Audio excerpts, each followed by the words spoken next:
up, friends? This is Jazz bringing you, I can't say a special video. It is a video that I've done, but this is a different way of doing it. This is a mini bargain haul in a way. It's a mini bargain haul plus what I'm currently love reading now, like a few books I've read that stood out, or maybe a bit more than a few, and a couple that I'm reading that are still standing out to me. But first I'll do the mini bargain haul, because I don't have quite enough to be a full-fledged bargain haul, so I'll call this bargain haul 11 and a half per se. I got 5 books here that my aunt reluctantly let me get after doing a full week doing well at work, or just like she's not doing this every time. But so the first book I got is Fright Time, and it's number 8. It has the what is it, the story Zombie Zone, Aftershock, and The Evil Island. So they're like it's anthology books in a way, and this just looked interesting. Obviously we had the dog in the car, so we couldn't be long, and I only could spend so much, so I decided to just look for books. I had a look, there was no comics for some reason this time, or I wasn't in the right area anyway. But I decided pretty much anyway just to pick 5 books that were in the similar, vein, like if I can get, guess there wasn't a sale, whoops. But I wanted to pick 5 books like I would normally for a sale. That way it would give me something else to read too. But I'm interested to try this at some point. This may not be for a while because I'm making a full list of books that I'm going to read, so this will be added later. Now, I'm showing you 2 books sorted together, but I am not. But I am, because they similarly go together. When I was looking through the books, I found The Chronicles of Narnia. First, The Lion, The Witch in the Wardrobe, which it says it is number 2 on here, but in reality this was the first book released, and it is recommended that you read this before the other ones. And this is the movie that was, released pretty much. And there was the Prince Caspian, which should be the second book, which again I'll have to order or find at some other point. And the other,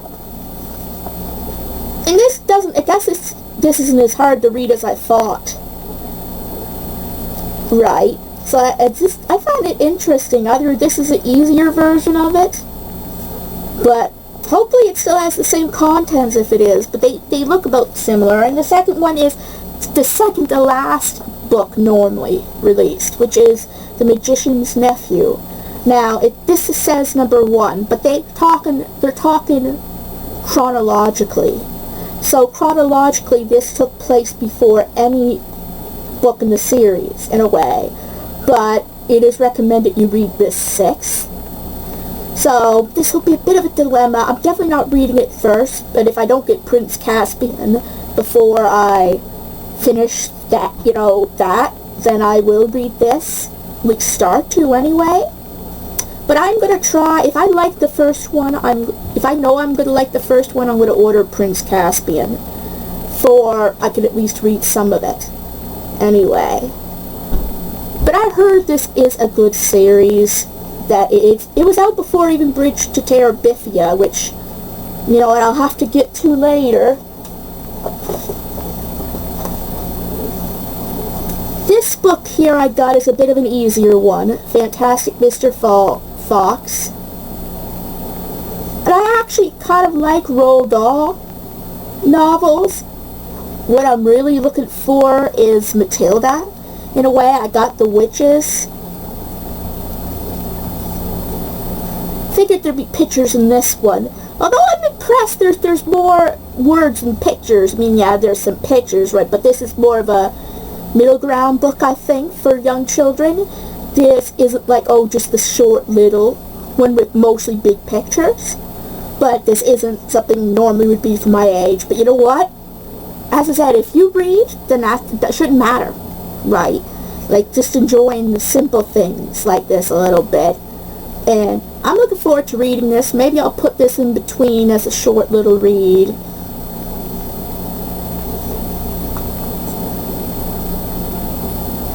the final book I got for this haul, again, it was only 5 books I got, is why this is a mini bargain haul, plus adding what I've been reading, is Hauls by Louis Sacher, which this book had a movie made of it. I remember watching the movie, and this will be the first time I read the book.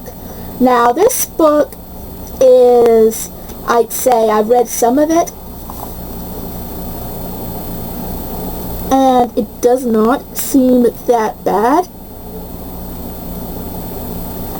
But it'll something I will still have to take my time with, just to kind of get. This is the 20th anniversary edition, and then you can see that mark there. That spider's creepy though. But anyway, you know what? Before I get to the books that I'm reading, I'm sorry for the shaking. Where I'm at, I have my table, so. But anyway, back to what I'm saying. When I was going through the books, right, I went somewhat in, I got a lot of these books in the young adult aisle, minus the Fantastic Mr. Fox. But you know what was interesting? There were some Goosebumps books in the young adult aisle. They weren't ones I had. Trust me, you're thinking, wait, there was Goosebumps books and you didn't get them. They were ones that I already had. Yeah, I know I could have gotten 1 or 2 for the cover of it. But right now, I'm just enjoying the stories. I'm not worried about what the covers that they have, right?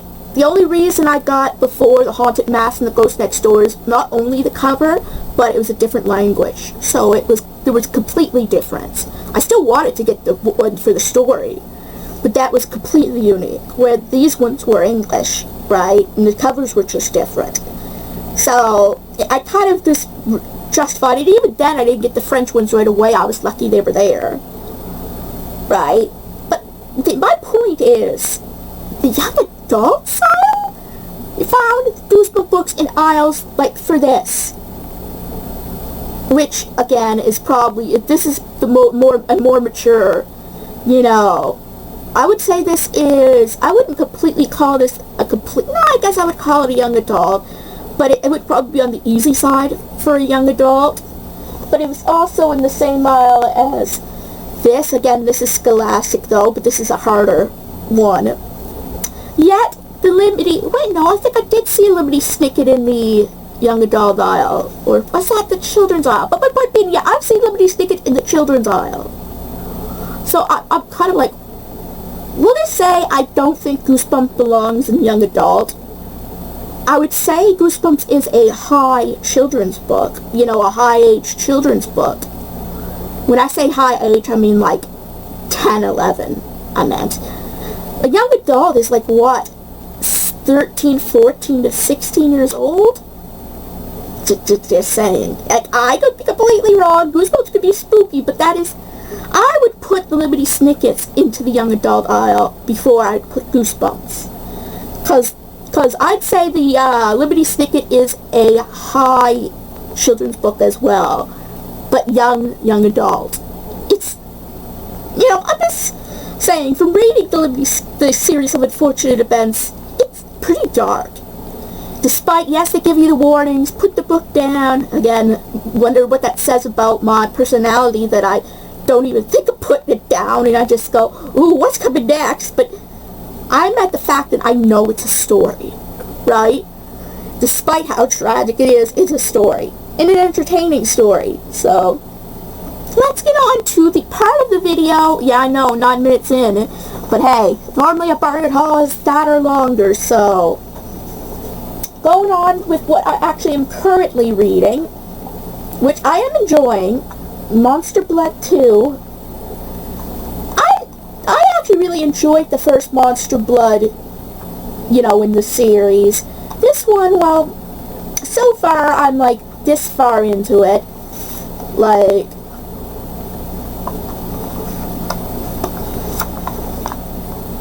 page 57. So, what do I think of it so far? I still think I like the first one a little bit better, but for what it is, it's a pretty decent sequel.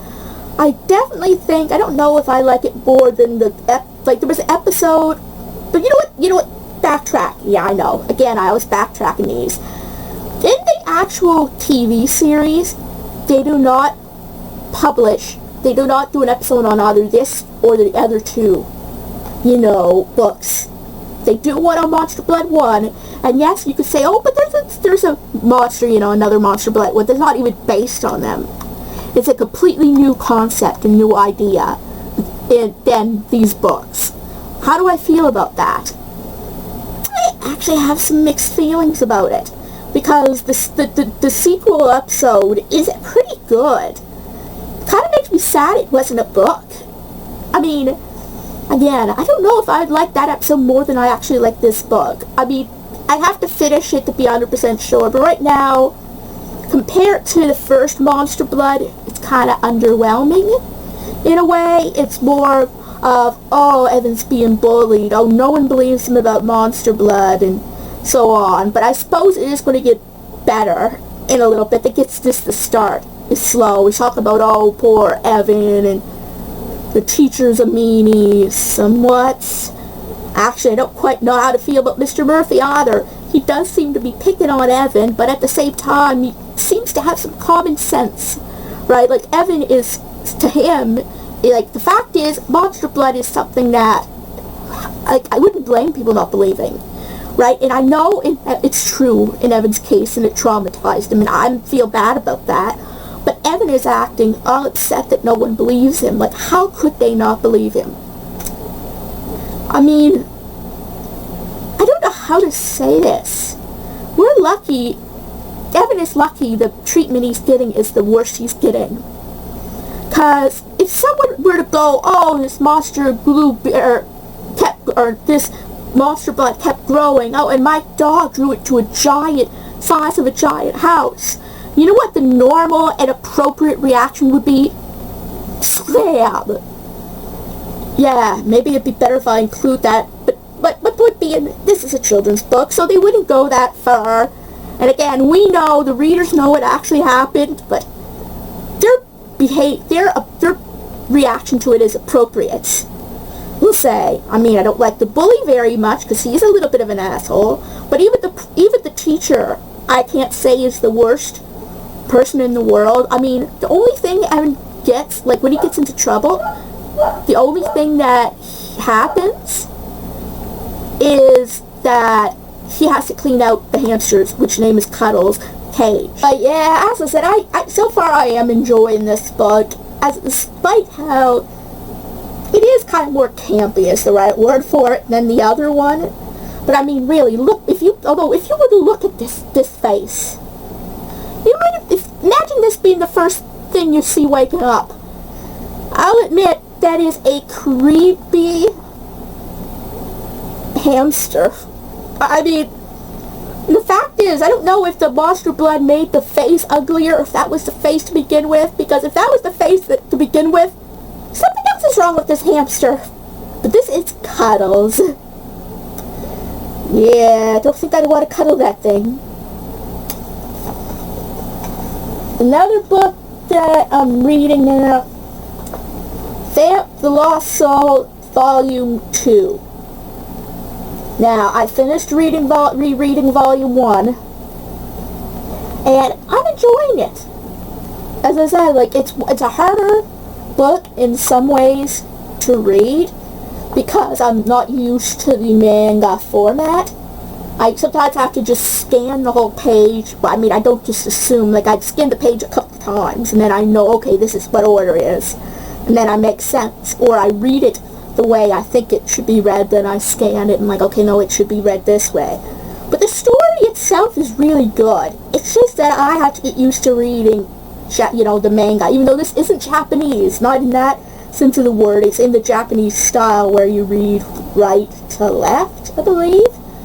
It even says so in the... There. I just love Ranfang's face. But it's interesting. I'm rereading this whole series before I can do that review on Vamp the Lost Soul Volume 4. But I've realized if I just went and read Volume 4 without reading any of these others again, I'd be completely lost. So, I'm kind of like, this is where I am right about there. Page 111, I believe. Again, I just love how intense the story is going. They're fighting against the M2, the hunters, the bounty hunters. This is the start of that arc. I'm excited to rediscover where it goes, because I've read it before. This is probably the third or fourth time I reread it. Again, my memory is crap. So, sometimes I'm lucky if I remember something I heard or learned 5 minutes ago. So, I'll be lucky if I remember all this. Speaking of Vamp the Lost Soul,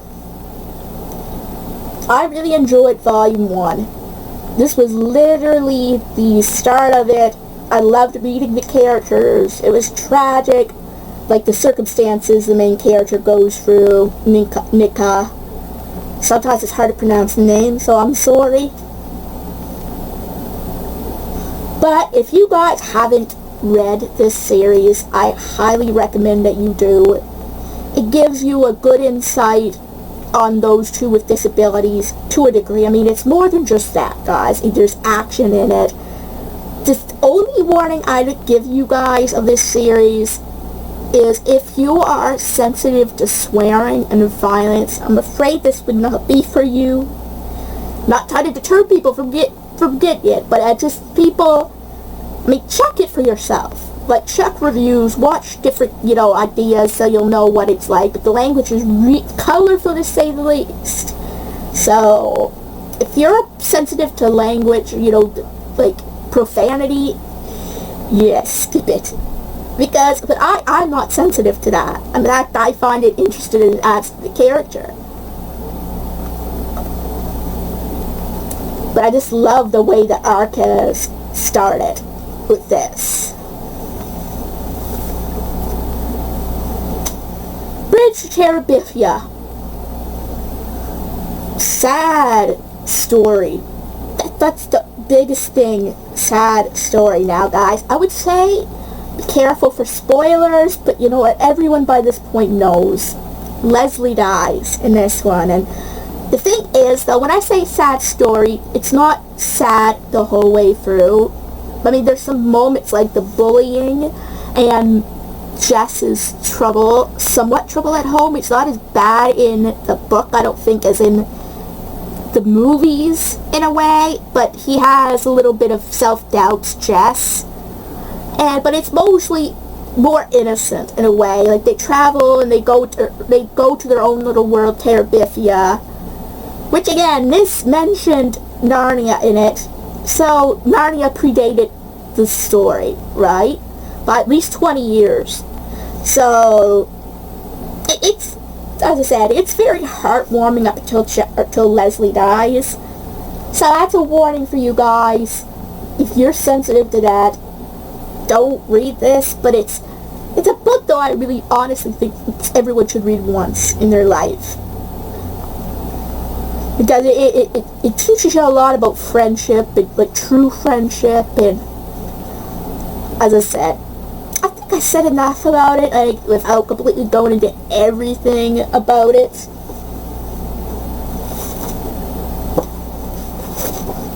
Calvin and Hobbes, 10th anniversary book. What do I say? I loved the book. I loved the strips. But I will admit that it had a heavy dialogue the first 20 or so pages, so... But I honestly don't mind that. It teaches me about the process, and that was the point of it. Talk some about the author, Bill Watterson.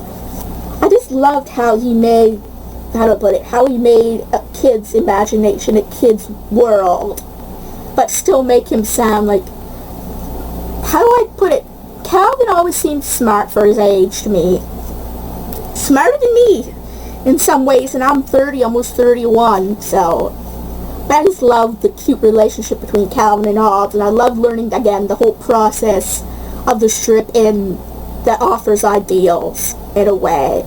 So again, I would read this if I owned it. I meant you, but you know what I mean. Titanic or SOS Titanic by Eve Bunting.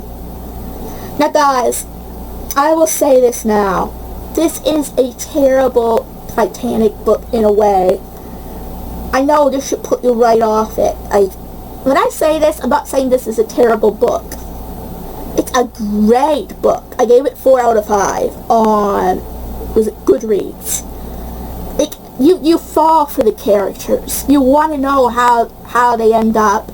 You want to know everything about these characters. You look forward to seeing them when they show up. But when I say terrible Titanic book, I think most non-fiction Titanic books are probably terrible. It's just because Titanic was a tragedy to me, and that's why I don't really like the Titanic movie. I mean, I definitely like this over the Titanic movie. We'll say it was tasteful in a lot of ways compared to the Titanic movie, but it still had a lot of inaccuracies. There were a few real characters in this story, and they were portrayed apparently differently, so... But again, I like this better than the Titanic movie. For one, they focused completely on the love aspect of the 2 main characters, which I did not like at all. In this one, at least they had other characters in it and devolved into, them. And so you would grow to like them. There were likable characters is what I mean. I don't really care much for the 2 main characters of the Titanic movie, so... And I meant the James Cameron one. I'm not saying the animated. I think it is better than the animated ones, but it's not much to me. And I will say this, guys, just giving you a warning for those sensitive. I am not making fun of this tragedy, but I would say it'd be just like if someone made a fantastical book of Sandy Hook. I mean, it would be hard to do because there were a bunch of elementary kids and a teacher. But my point being is, if they were going to do a book based on Sandy Hook elementary shooting, it would be better be a biographical one and talk about the good things of the victims, except for Adam. Like, I'm sorry. Like, I know technically he had autism in a way, but that does not excuse what he did. They were children. They had nothing to do with him. He seemed smart, right? He should know the difference between right and wrong. He should have anyway. I'm not saying everyone with autism does, right? And people say, oh, but he had a disability. Okay, yes, I'm sorry he had a disability, right? I have a disability, and I'm not going to go do something that awful. It has to do with personality, too. Like, if you're considered that high functioning, and you should know right from wrong. And again, I'm sorry for those who disagree with me about Adam Lanza. I just think he took over 20 children's lives. Children that will never even get to see middle school. Most of them were under 10. Yes, he's had problems. They talk about that, right? And I feel bad that he had problems. I'm not denying that. But I don't know how to say it. I can't believe I'm saying this. It's wrong he killed anyone at all. But if he had to, right? If there was no other way, why not start with just his mother and then himself if he couldn't handle it? Okay, I'm sorry. I'm getting out of that. I just, when thinking about, like, tragedies like that, I prefer them being based on real things. That's just my opinion on it. Now, on to something a little bit more cheerful. Okay, yeah, I know, bad segue, I know. But this is honestly more cheerful than the thought of any of those tragedies. I loved this part of the series. The fact that they got to discuss themselves as freaks, and oh, I loved, what is it? I'm trying to find the picture of it. Oh, gonna find it again. Here. Chobo! That's adorable. I'm sorry, I just find that adorable. I don't know why they didn't do that in the Netflix series. I mean, honestly, I suppose that is a little creepy, but how the heck did she disguise herself that well? I mean, is she really that small that the whole beard made her look like a little... I gotta say, I love it. I just love it. And the poor lions, yeah, you're talking about poor lions, but Olaf is a creep. Is a real creep. To torture anyone, especially animals. And yeah, I know lions aren't normally the most adorable, cuddly creatures. I would never go and actually try to hug a lion, guys. Do not worry about me that way. But they apparently were noble creatures until Olaf took control of them. That's how bad that it got for them. Like, he starved them, he whipped them. I know, it's bad that he killed all those people, yeah, poor people. The fact that he tortured animals, he's a downright psychopath, Count Olaf is. Again, just like earlier, again, I'm not going to get into that rant again. I feel sorry, he had a tragic past, he lost his father. I already knew that without even reading the further books or watching the further series. And it was the Baudelaire's mother that caused the death of his father, which again, in some ways you can see why he's completely aiming for the Baudelaires, but at the same time, it's no excuse for causing pain and misery for everyone the way he did. He seems like he likes it, too. I think he tortured animals even beforehand, so he has a psychopathic nature to him. He had odd moments, right, at least in the Netflix series, but it doesn't excuse everything he's done. But again, I still love the shenanigans in this book. Again, I know this isn't technically a light series at all, but again, with everything I just talked about 2 or 3 minutes ago, it's a breath of fresh air, actually. And I loved it. I loved the twist where the 3 other freaks joined Count Olaf. Although I kind of knew this going in already, but it's interesting. Yeah, okay, I know I spoiled it for you guys. I should put a disclaimer or something there, or, like, you know. But it's just, again, I loved it. Now, the last 2 books I have here are Goosebump books that I have read, that I really think stand out to me. Why I'm Afraid of Bees. He is no ordinary human being. Right brain, wrong body. This is kind of the type of stories that I like. In a way, the science fiction type of stories, and you think I am afraid of bees, but technically it's not real, I know that. But it's interesting getting the hindsight of what it's like as a bee through Gary's experience. By the end of it, again, spoilers, so by the end of it, he gets a new appreciation for bees, in a way. He goes from being afraid of them, which the story honestly should be called Why I Am No Longer Afraid of Bees, but, because technically this whole experience did the opposite. He made him less traumatized of bees, because he was traumatized even before the whole switch. He was terrified, he'd run. Right now, but by the end of it, he's like, come on, my little friends, I'll come and visit you. His parents even thought they should get him checked out, knowing how afraid he used to be, and that's how the switch suddenly happened. I mean, although it kind of was creepy in the end that he started enjoying still sucking dandelion, so something tells me maybe there's still a little bit of that left in him from the experience, that he has some mentality there of a bee. But I gotta say, this asked me one of my favorite Goosebump books again so far. And not because it was scary, it wasn't that scary, but it was just different. And a different character. I kind of wish they made an episode on this book. They could have done a lot with it, honestly. Just the idea of switching, I mean, maybe they didn't want to compete with the Fly, or... No, with the Fly, though, he got the genetics of it. They didn't switch bodies, but, like...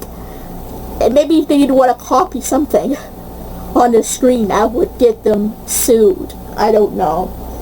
The final book I got to show you guys, One Day at Horrorland. Now, how does this compare to the episode? Okay. I actually do sort of like this book better than the episode. I I'm sorry, TV episode, but I find the TV episode was okay at part 1, but they kinda ruined it in part 2. Really? A game show? Really? They made it from horrifying to campy. And this one, they do have some remnants of game show when they're like, oh, gotta fight these monsters to get out, how many lived? But it was more terrifying than funny. I mean, the whole episode, second episode, when they're in there, but up till they learn about being thrown in to be eaten by Trigger? Okay, I'm sorry I have to put it up there, but up until that point, they were even kind of, you know, getting excited about it. Oh, we're on TV. Even though they knew they were real monsters. Like, oh, we're going to win a new car.